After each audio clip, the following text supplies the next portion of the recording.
Charlesease, everything you need to know when you need to know it, man. Right back on here, subscribe, share, like, man. Let's talk a little bit about the whole BMF. bleudavinci, he been on Cam Capone recently.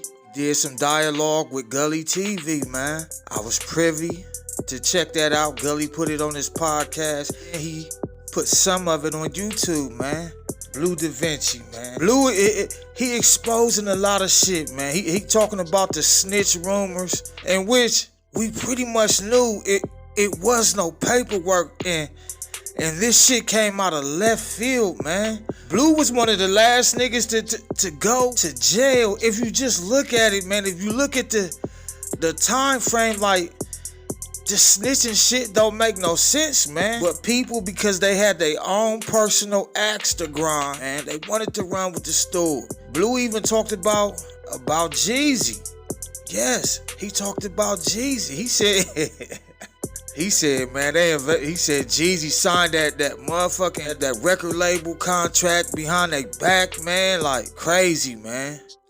Jeezy, if this is the case, you know that wasn't right. Them people invested a lot of good money in you, bro. A lot of good legal money in you, Jeezy. You know, you supposed to sign with them, broker a deal through BMF now. You know that wasn't right, bro. You feel me? These people took you in, spending their good, wholesome money with you to promote you, man. This shit crazy, but like I said, Blue, he exposed a lot of shit piggybacking off of most of the guys in BMF who put in work was from LA or New York. Blue also told me once these snitch rumors hit, he said, how could I snitch?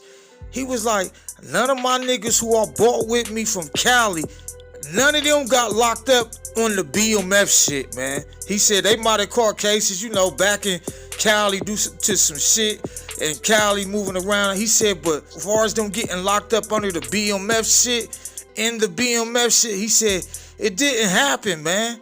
He said it didn't happen. The more and more I listened to this story, man, Meech was lead, man. Meech was leading these guys to slaughter. They said, Blue said that Meech just had no type of business acumen, you know, past selling dope or whatever.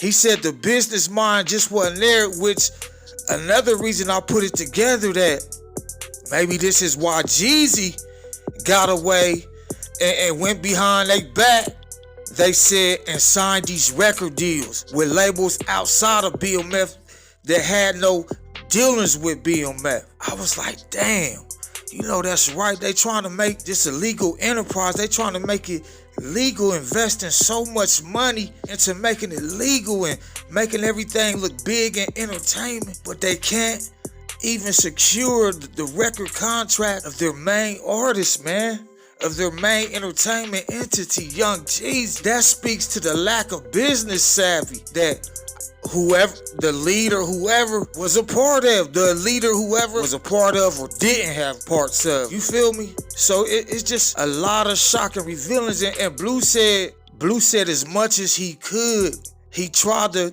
run that shit, but at the end of the day, now you could play the boss's role or whatever type of role, assistant, for a day or two, a few days, but unless you the grand wizard, unless you the top dog, the boss itself, it's no way you could take those reins and do what needs to be done on a day-to-day basis, day in, day out basis. It's just no way, man. Meech was the head figure, and from what I got, it was like Meech and no one else.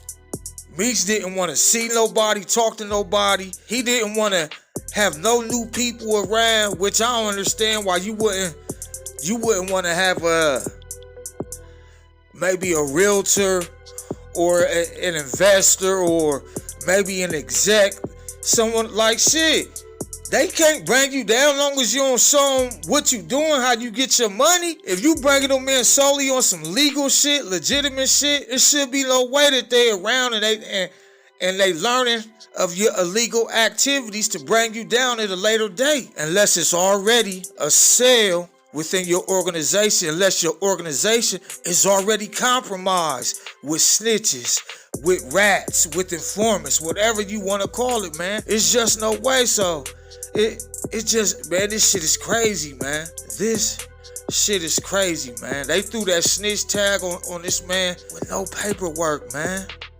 with no real gangsters read paperwork. They just don't fly off. I guess that this is that new media shit, that new online shit, new online gangsters, you know, judging people in the court of public opinion and shit, but going about it all wrong, man.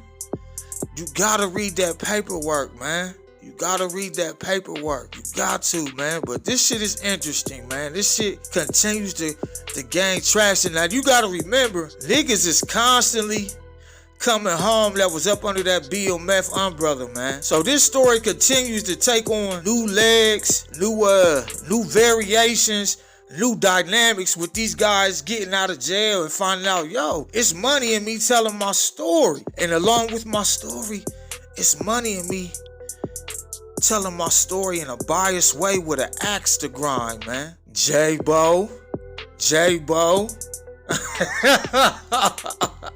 Yeah, man, but shit, man, this shit crazy, man. I ain't gonna beat your ears up, man. I just wanted to chime in on some shit, man. Y'all get in my comments. Let me know what y'all think, man. That motherfucking, that bleudavinci on that dribble gullytv shit, man. That podcast, yo, the shit blockbuster, man. I ain't gonna lie, man.